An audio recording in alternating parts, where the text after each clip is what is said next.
Ya, oke, kita mulai ya. Assalamualaikum warahmatullahi wabarakatuh. Ya, anak-anak sekalian. Oke, anak-anak sekalian, apa kabar? Semoga kalian selalu sehat ya, selalu dalam perlindungan Allah, dan yang paling penting kalian selalu semangat dalam belajar dan menuntut ilmu.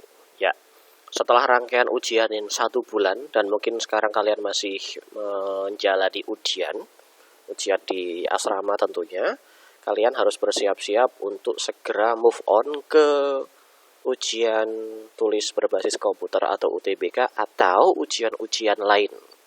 Misalnya ujian masuk ke sekolah ikatan dinas, atau ujian masuk ke beberapa kampus, atau mungkin ujian beasiswa atau beasiswa ke luar negeri. Nah, anak-anakku sekalian, pada pertemuan kali ini kita akan membahas tentang soal bahasa Inggris SIMAK UI. Jadi UI itu punya, kalau di UGM punya ujian tulis atau UM-UGM, UTUL. Nah, kalau di UI punya namanya SIMAK UI. Jadi ada ujian yang digunakan UI untuk menjaring kemampuan mahasiswanya melalui jalur SIMAK itu. Nah, anak-anak sekalian, pada pertemuan kali ini kita akan mencoba mengeksplor 6 soal SIMAK bahasa Inggris SIMAK UI tahun 2015, dan nanti akan kita lanjutkan untuk pembahasan di materi ujian masuk UGM atau UM-UGM. Nah, selamat bergabung Mas Iqbal Andrea Salasa. Walaupun sudah diterima di kampus, tapi tetap bergabung dengan kelas UTBK Bahasa Inggris. Oke. Ya, anak-anak sekalian, silakan kalian download materi yang sudah Ustadz kirimkan di kolom chat. Itu soal yang akan kita bahas pada pertemuan kali ini. Nah, ada 6 soal, silakan kalian download dulu, kemudian kalian baca. Ya, karena kita sudah mulai dari tadi, maka kita akan langsung saja membahas tentang soal tersebut. Nah, pada dasarnya soal bahasa Inggris itu merupakan pengulangan dari teori yang sudah kita bahas. Jadi bagaimana menentukan topik, bagaimana menentukan main ideas, kemudian bagaimana mencari informasi spesifik yang tersurat dan informasi spesifik yang tersirat, yang orang stated or unstated questions. Nah, itu yang harus kalian perhatikan. Jadi kemampuan kita dalam memahami bacaan itu paling penting. Nah, terutama juga ketika kalian diminta untuk menjawab soal pemahaman. Nah, soal UTBK itu soal bahasa Inggris yang tingkatnya sangat sulit. Nah, begitu juga dengan soal SIMAK UI. Walaupun tahun 2015, tapi tingkat kesulitan soalnya sudah seperti soal-soal zaman now. Jadi membutuhkan analisis, pemahaman, dan yang paling penting kemampuan kalian menentukan jawaban yang betul berdasarkan analisis kalian. Nah, oke. Sekali lagi, materinya bisa kalian download di kolom chat. Ya, anak-anak sekalian, langsung saja kita bahas sambil kalian download, sambil kita lihat materi kita. Sudah bisa kelihatan ya materi kita ya? Ya, sudah kelihatan ya? Bahasa Inggris SIMAK UI 2015. Nah, silakan kalian simak baik-baik. Kalian baca dulu. Kalian sudah punya kopian materinya. Kemudian kalian bisa kerjakan bersama-sama. Oke. Ya. Konsep pertama yang harus kita ingat, when we read a passage or bacaan, ketika kita membaca bacaan, we have to understand the topic. Ada topiknya dulu. Jadi bacaan itu biasanya terdiri dari beberapa paragraf. Nah, kemudian di tiap paragraf itu organisasi atau susunannya ini seperti ini. So, you will find the topic sentence, kalimat topik yang di situ ada main ideas. Itu yang pertama yang harus kalian pahami, yang harus kita pahami. Kemudian bagian kedua ada yang namanya topic sentence. Nah, ada namanya supporting sentence, kalimat pendukung. Jadi misalnya ada kalimat begini. Mu'alimin madrasah yang besar. Mu'alimin is a big school. Itu kalimat pertama. Itu kalimat topik. Nah, supporting sentence-nya atau kalimat pendukungnya. Nah, kalimat pendukungnya misalnya Mu'alimin building has 3 main buildings. Nah, ada tiga gedung utama. Jadi misalnya seperti itu. Nah, oke. Dan seterusnya. Nah, itu namanya supporting sentence. Nah, kemudian ada conclusion. Nah, di setiap paragraf ini susunannya akan seperti ini. Entah itu topik sentence-nya di awal atau topik sentence-nya di akhir paragraf seperti yang sudah kita bahas di beberapa pertemuan sebelumnya. Oke, jadi biasanya topik sentence itu ada di awal paragraf. Oke, in the beginning of a paragraph. Oke, seperti itu. Nah, itu prinsip dasar yang harus kita ingat. Nah, sekarang kita lihat dulu. Nah, ini soal SIMAK UI 2015. Nah, pertanyaan yang muncul di di soal-soal pertama biasanya tentang topik atau main ideas. Nah, kira-kira soal ini menanyakan topik atau main ideas.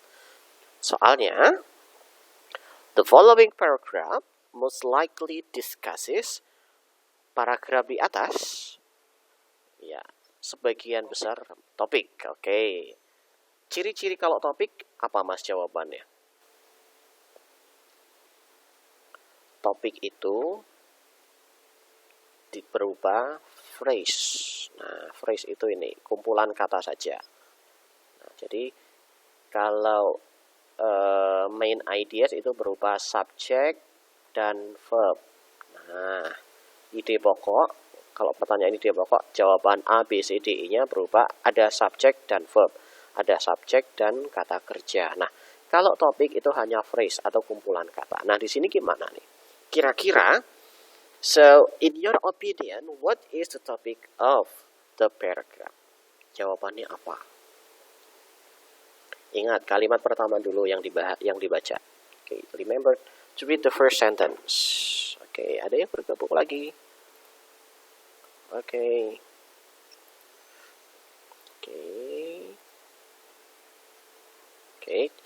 Mas Sampurna Kaisar, itu materi ada di kolom chat, silakan bisa di-download. Nah, jadi ini. When you're having the questions like this, you need to read the first sentence. Ingat kalimat pertama. Oke, kita baca dulu. Child development refers to the biological, psychological, and emotional changes that occur in human beings between birth and the end of adolescence. Perkembangan anak, ya itu termasuk perkembangan biologi, psikologi, dan emosi terjadi pada human being, pada manusia antara dia lahir dan sampai akhir dari masa remaja dia. As the individual progresses from dependency to increasing autonomy. Jadi pada saat berkembang dari setiap individu berkembang dari ketergantungan, dependensi, kemudian to increasing autonomy sampai dia menjadi mandiri, maksudnya begitu. Apakah itu merepresentasikan topik di bacaan itu? Oke, sambil kita lihat. Oke, Ferry, selamat bergabung. Materinya ada di kolom chatting. Oke, kita lihat kalimat kedua. It is a continuous process. Oke, nah ini kalimat pendukung ini. Nah, kalimat pendukung dari child development. Oke, kalimat ketiga. It does not progress the same rate. Berarti jawabannya? Ada yang tahu? Oke. Stage in child development. Tahap-tahap perkembangan anak. Nah, itu. Kalau yang D, kita lihat emotional changes that might occur in a child. Emosional nggak dibahas di sini secara mendetail. How children adjust their environment. Bagaimana anak-anak menyesuaikan diri kepada lingkungannya. Oke. Ada di sini nggak ada. Kemudian each development stage enggak. Nah, ini baru stage. Oke.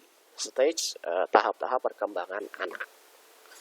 Oke, kemudian ada what genetic factors affect child development. Oke, nggak ada di sini. Nah, jadi seperti itu jawabannya. E, stages in child development. Jadi topiknya adalah itu. Tahap-tahap perkembangan. Jadi nanti ini tuh sebenarnya paragrafnya banyak, cuma dipotong di paragraf ini. Nah, jadi bacaan ini dia perkenalan dulu. Jadi perkembangan anak itu dari biological, psychological, and emotional changes. Kemudian nanti mungkin di paragraf selanjutnya baru biological, paragraf selanjutnya baru psychological, terus seperti itu. Nah, jadi kalau paragraf ini materinya atau topik diskusinya atau topiknya adalah sedikit tentang stages in child development, tahap-tahap perkembangan anak. Nah, jadi seperti itu. Kemudian, dalam sebuah paragraf, harus tiap kalimat atau tiap ide itu harus coherence. Coherence itu harus nyambung. Ide satu, kalimat pertama, kalimat kedua, kalimat ketiga, kalimat selanjutnya itu harus nyambung. Nah, ini yang harus kita paham. Ide tiap paragraf, tiap kalimat itu harus nyambung.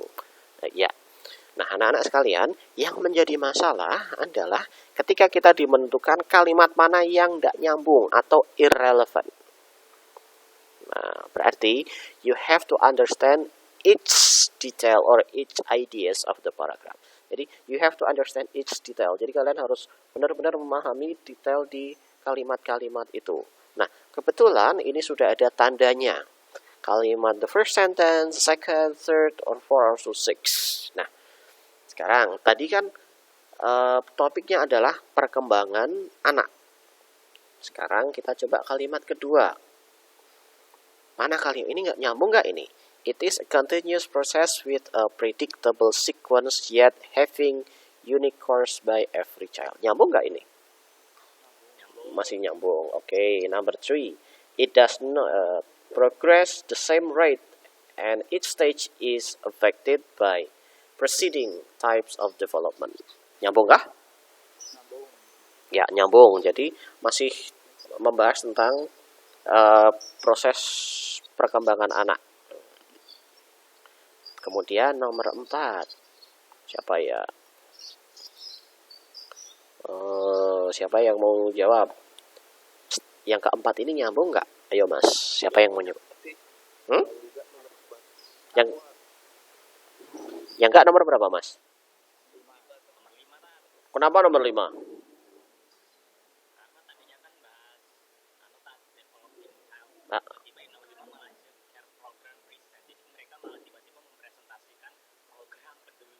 Anak.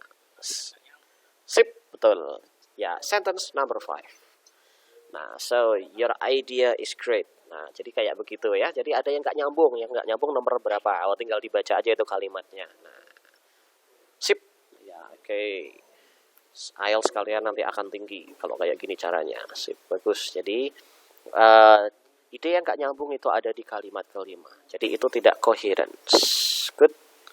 Okay, you are good students. Now, sekarang yang ini. Masih seperti tadi, yang namanya topik, kita ingat kembali, topik biasanya di dalam bentuk word or phrase. Jadi bukan kalimat ya, namanya topik itu. Ya, jadi kayak begini, topik ini begini. Nah, each development stage in child development, itu namanya topik. Jadi, kumpulan kata atau frase, or word or phrases. Kemudian main idea usually in a form of an entire phrase or sentence. Nah, ide pokok biasanya tersusun seperti kalimat. Nah, yang namanya kalimat itu pasti ada subject, dan verb. Nah, sekarang begini. Nah, ini tingkat kesulitannya agak tinggi.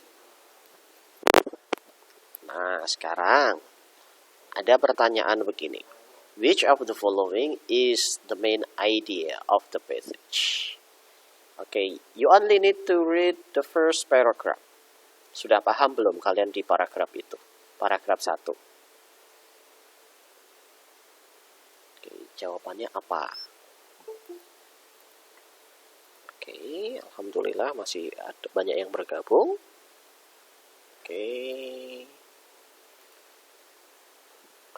Okay, you only need to read the first paragraph.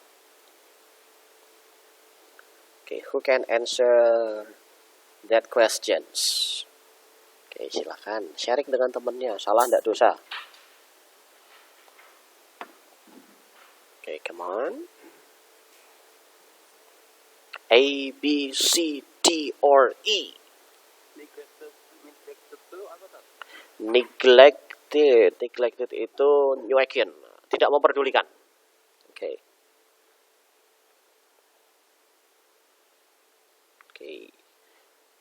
Ya. Kalau ditanya which of the following is the main idea?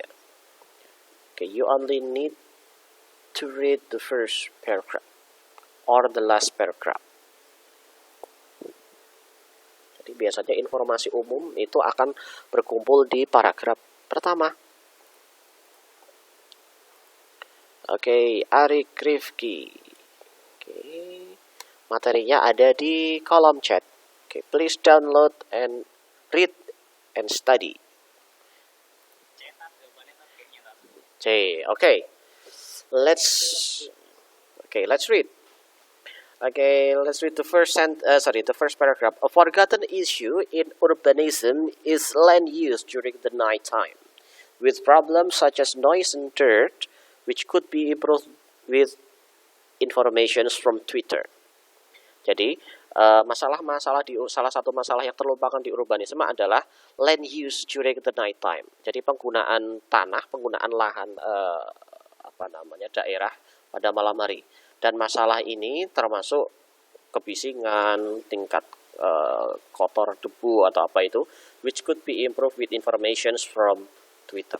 Oke, kata kuncinya ada di situ. Oke, at least this is what Enrique and Vanessa Frias Martinez believe.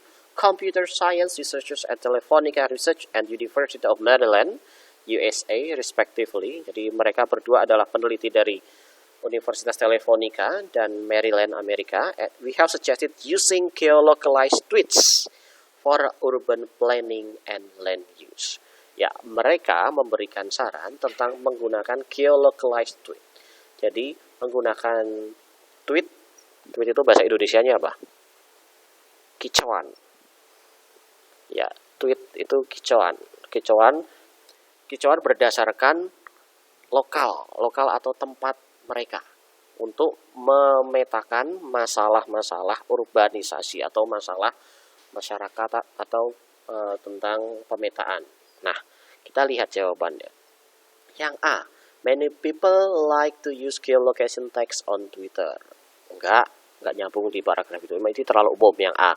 Yang B, information from social network can be accessed universally. Ini masih terlalu umum. Nah, yang C, geolocalized tweets can be useful for urban planning. Nah, ini jawabannya. Tadi yang terakhir, setelah saya bilang ini, respectively tadi, we have suggested using geolocalized tweets for urban planning and land use. Jadi, penggunaan Twitter, nah Twitter itu kan bisa dipetakan itu. Dia tweetnya jam berapa, apa yang dia tweetkan, dia nge-tweet dari mana. Nah, itu maksudnya di situ. Nah, jadi ide pokok dari bacaan ini semua ada di paragraf 1 tentang penggunaan geolocalized tweets untuk perencanaan kota atau urban planning. Nah, di situ. Ini ada di sini. Nah, jadi saya bilang ketika ditanya tentang main idea, ide pokok dari keseluruhan bacaan, You only need to read the first paragraph of the passage. Nah, jadi kalian ublek-ublek aja di sini. Biasanya ide ini seperti jawaban C ini muncul di akhir paragraf tersebut atau malah di awal paragraf tersebut. Nah, ini bisa muncul di sini. Could be improved with information from Twitter. Oh, mungkin di sini. Tapi kalau masih belum paham, kalian bisa baca keseluruhan paragraf tersebut. So the answer is C. Geolocalized tweets can be useful for urban planning. Nah, kita coba lihat. Ada geolocalized. Geolocalized ini muncul berapa kali? Nah, geolocalized muncul di paragraf kedua. Oke. Kemudian nanti ada muncul di paragraf ketiga. Jadi kata-kata itu nanti akan diulang-ulang di setiap paragraf. Nah, itu tandanya ide pokok atau topik itu nggak jauh-jauh dari paragraf 1. Nah, jadi seperti itu. Oke, sekarang anak-anak kita coba ke pertanyaan kedua. Nah, pertanyaan yang ini pernah kita pelajari waktu kita bimbel itu dan di pelajaran pagi di kelas. Ini pertanyaan ini tentang stated detail question. Jadi pertanyaan yang mendetail, pertanyaan detail yang bisa kalian temukan langsung di paragraf tersebut. Nah, jadi di antara informasi-informasi A, B, C, D, E, mana yang salah? Mana yang salah?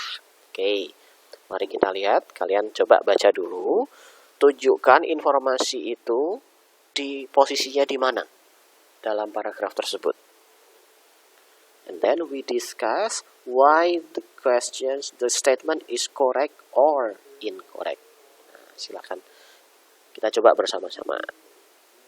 According to the passage, which of the following is not true about the study? Nah, berdasarkan bacaan tersebut, di bawah ini informasi yang tidak betul, mana yang tidak betul. Oke, silakan.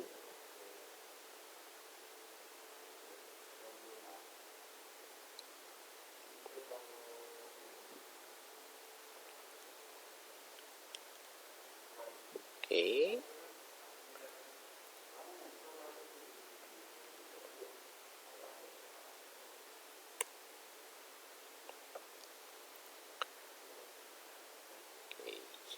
Jadi ini menggunakan geolocalized tweets untuk memetakan masyarakat, kehidupan masyarakat di kota-kota besar. Nah, tapi di antara informasi tersebut mana yang salah? Oke.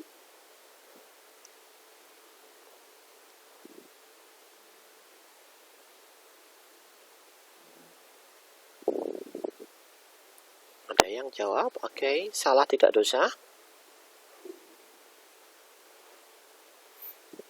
Oke, kita bahas bareng-bareng ya. The question is, according to the passage, which of the following is not true? Nah, mana yang yang D ya, kita lihat dulu.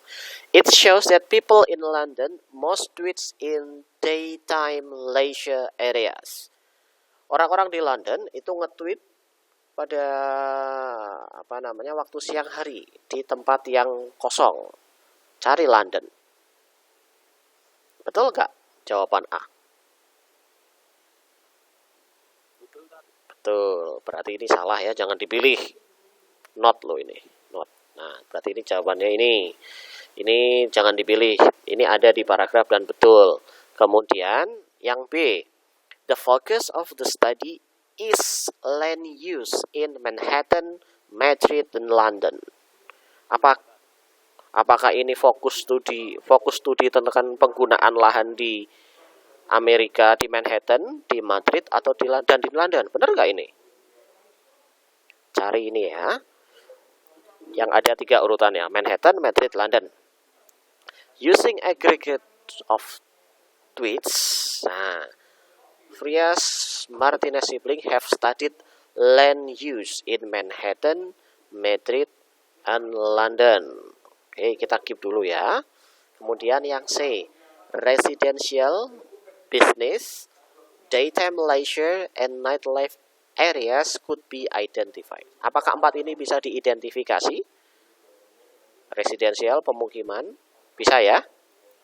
Nih, bisa diidentifikasi. Nah, betul. Kemudian yang D, Manhattan and Madrid's nighttime tourist activities are concentrated differently. Jadi antara Madrid dan Manhattan itu terkonsentrasi secara berbeda. Nah, bener kan? Jadi kalau di Madrid itu night time on the weekend. Oke. Kalau di Manhattan terkonsentrasinya pada weekdays, pada hari-hari kerja. Berarti ini betul. Kemudian yang A, the researchers could identify 4 land uses in Manhattan, Madrid, and London. Ada nggak? Ini ya. Jadi peneliti bisa mengidentifikasi 4 penggunaan lahan di di Manhattan, Madrid. Nah, ini tadi 1, 2, 3, 4. Nah, jawabannya ini. Nah, yang salah adalah yang B. Nah, fokus dia bukan hanya menggunakan penggunaan tanah, tapi dia justru fokusnya di ini. Nah, fokusnya di situ.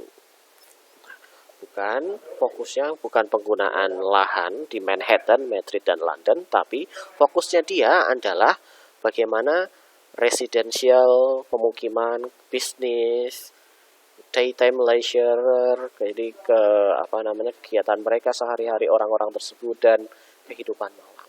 Nah, ini yang agak menyulitkan tuh yang model-model seperti ini. Jadi permainannya dibolak-balik, permainan kata mereka dibolak-balik. Jadi yang salah adalah yang B. Fokus studi mereka bukan penggunaan tanah di Manhattan, Madrid, dan London, tapi mereka malah fokusnya mereka pada penelitian tentang residential, business, daytime leisure, dan nightlife. Nah, jadi seperti itu. Oke. Ya, sedikit ruwet, but I think you can understand it. Oke. Sekarang yang ini. Oke. The author's purpose in writing the passage. Nah, ini sudah pernah kita bahas bagaimana kita menentukan tujuan penulis dalam menuliskan teks ini. Jadi tujuan penulis itu apa sih dalam menuliskan teks ini? Oke, mana kira-kira tujuan si penulis? Apa Kaisar? D. Inform the possible use of Twitter data for studying and planning land use. Nah, ini kan yang dipakai Twitter, tidak Facebook. Facebook hanya sedikit disentuh tapi nggak dibahas. Nah, jadi tujuan penulis menuliskan teks ini, so the purpose of the writers is to inform the possible use of Twitter data. Bagaimana data dari Twitter itu digunakan. Jadi kapan kalian nge-tweet, apa yang kalian tweet, di mana, itu bisa dideteksi. Nah, data itu digunakan untuk perencanaan masyarakat di situ. Jadi pengembangan tata kota itu ada di situ. Jadi if you take city planning, penggunaan jurusan perencanaan tata wilayah dan kota, kalian nanti akan menggunakan banyak metadata, banyak data digital yang bisa kalian gunakan untuk memetakan perkembangan masyarakat. Nah, mungkin kalian akan tertarik ke jurusan itu. Kedepannya akan seperti itu. Dengan banyaknya perkembangan smart city, penggunaan digital technology, barat sana sudah ke sana. Tinggal kita mungkin yang akan segera menyusul dengan penggunaan smart city seperti itu. Nah, jadi itu tentang tadi si peneliti dari Telefonica Research and University of Maryland. Jadi dia mengungkapkan ini loh. Jadi penggunaan Twitter digunakan untuk memetakan, bisa digunakan untuk memetaan. Jadi seperti ini. Nah, di sini. Okay, good. And then terakhir. Ada dua lagi, ding. This text would be probably found in. Teks jenis ini ditemukan di mana kira-kira, Mas? Ada di mana? Tabloid? Apakah ini di tabloid? Ini bacaannya agak serius. Kalau tabloid kan paling tentang informasi sepak bola yang nggak terlalu serius-serius banget. Nah ini ya, C, academic journal. Academic journal itu terlalu serius dan itu biasanya panjang.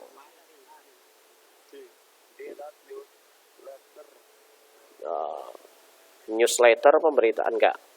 Paling itu adalah Popular Science Magazine. Jadi majalah-majalah science. Ya, Popular Science Magazine itu di situ. Bukan brosur ya, brosur nggak kayak begini. Oke, good. Apa? Newsletter. Newsletter itu kayak koran itu loh modelnya. Newspaper, newsletter, Popular Science Magazine. Nah, ini artikel di majalah. Sekarang udah nggak ada majalah. Ada sih majalah. Nah, majalah.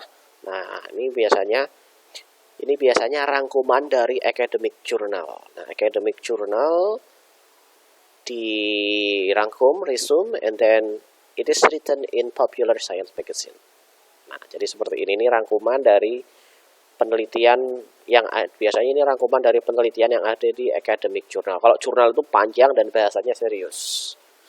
Nah, sekarang soal terakhir. The tone of this passage. Jadi intonasi atau gaya bahasa dari bacaan ini. Yang A, harsh, keras. Apakah gaya bahasanya keras? Netral. Netral tuh ya wis biasa netral. Critical, memberikan kritik. Didactic itu memberikan edukasi, didactic. Atau satirical, menyindir, satirical. Didactic.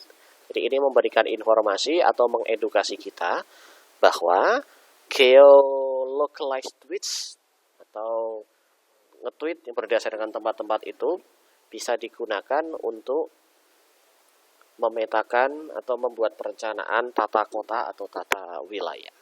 Nah, jadi seperti itu.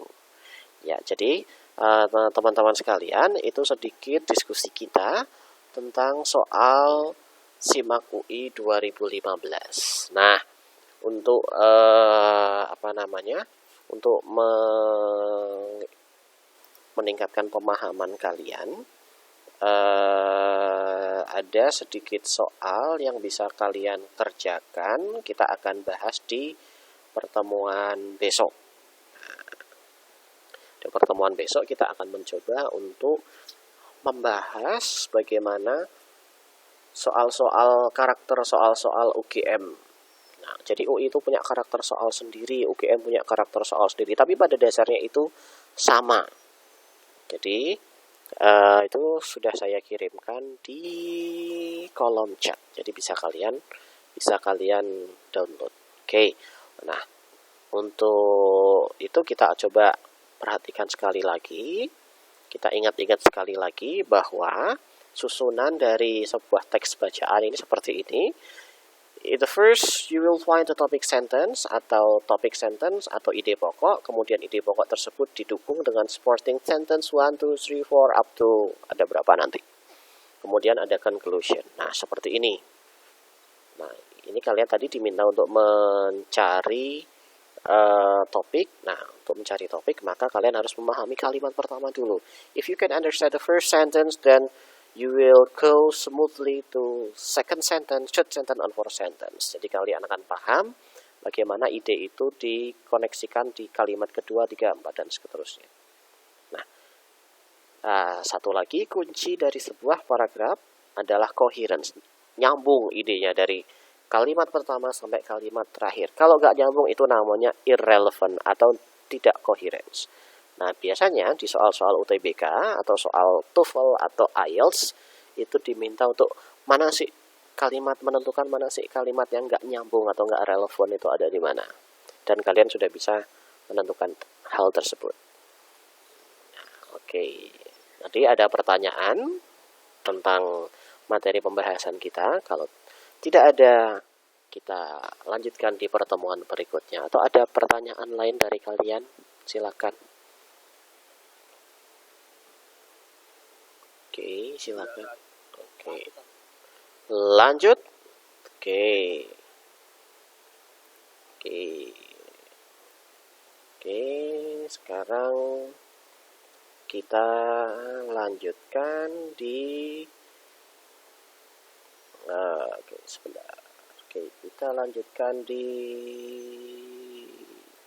soal UM-UGM. Waktu kita masih beberapa menit, kita akan mencoba membahas lagi. Nah, soal UM-UGM 2014 ini seperti ini. Kalian akan banyak menemukan bacaan yang cukup panjang seperti ini.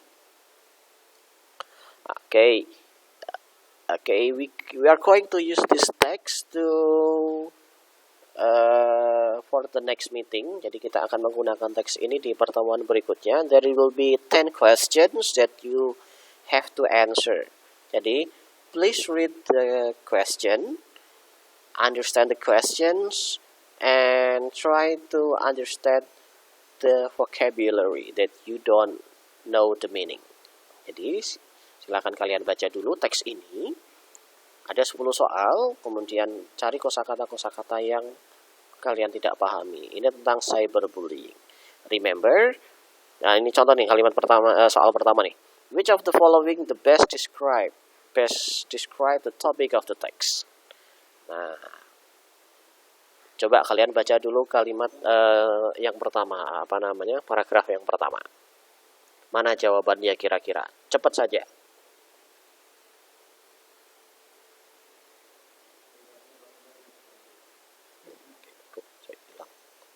Oke.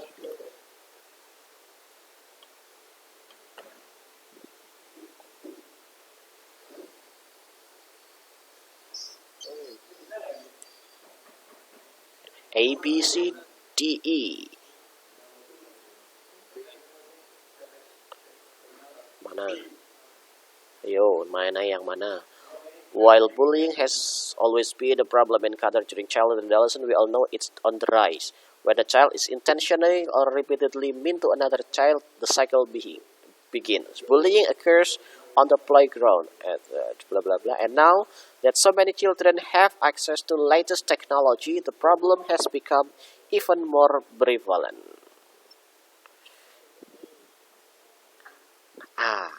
Oke.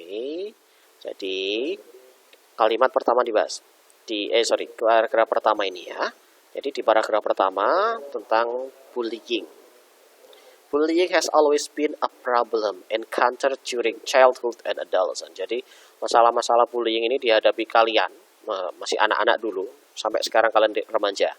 We all know it is on the rise. Jadi semakin meningkat sekarang ini. When a child is intentionally or repeatedly mean to another, the child is begin. The cycle is begin. Jadi kalau anak-anak secara sengaja dan terus-menerus berinteraksi dan kemungkinan pada saat itu cycle begin. Jadi siklusnya itu akan mulai. Bullying occurs on the playground. Jadi mulai di tempat bermain, kemudian di kafe, di locker, ini kasusnya di negara barat sana ya, and over the phone, mungkin lewat telepon. Dan sekarang so many children have access to the latest technology. Jadi anak-anak punya akses yang luas terhadap teknologi zaman now.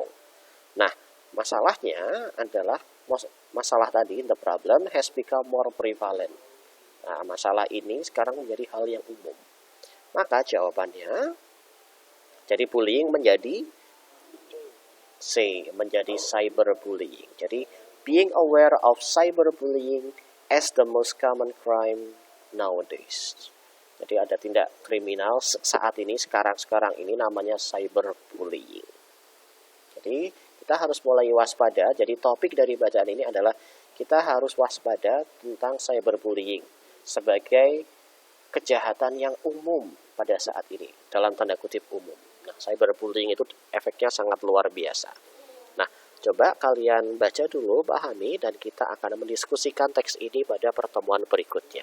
Kita akan menganalisa dari topik tadi sudah, kemudian ada main ideas, kemudian ada persamaan kata sinonim, kemudian ada menganalisa hubungan antar ide di paragraf di atas itu. Dan terakhir ada the author's purpose. Jadi tujuan penulis nulis tulisan ini tuh buat apa sih? Nah, gitu ya, teman-teman sekalian. Saya yakin kalian semua bisa melalui tahap akhir di kelas 6. Saya yakin kalian nanti akan menjadi orang-orang yang kuat dan hebat. Ya, gitu ya. Ada pertanyaan dari kalian? Jika tidak ada, kita akhiri pertemuan kita. Kalian gunakan waktu untuk membaca teks yang saya berikan di kolom chatting. Dan kita bahas di pertemuan berikutnya untuk tugas kalian. Oke, jika tidak ada, tetap belajar, tetap berdoa, tetap optimis. Dan saya yakin kalian akan bisa melalui tahap-tahap di Mu'alimin, di akhir-akhir Mu'alimin ini, dan mempersiapkan masa depan kalian untuk persiapan studi lanjut kalian. Oke, jika tidak ada pertanyaan, mungkin sekian dari Ustadz. Tetap belajar ya. Kalian, bagi yang tidak lolos di senam PTN, jangan khawatir. It is just the way. There are still a lot of ways for you. Masih banyak. Mungkin kalau kalian nggak keterima senam PTN, siapa tahu tahun depan atau beberapa saat lagi kalian diterima di luar negeri. Who knows? The God sudah mempersiapkan jalan buat kalian. Okay. Trust the God, don't trust the human. Ya. Oke, sekian dari saya. Jangan menyerah, tetap belajar karena ada faktor X yang di luar nalar kita. Oke, anak-anakku sekalian, mungkin sekian. Itu itu di-download dulu ya. Di-download, kemudian kalian pelajari. Cuma 10 soal, tapi 10 soal itu nanti akan sangat berguna buat kalian. Oke, mungkin sekian dari Ustadz. Assalamualaikum warahmatullahi wabarakatuh.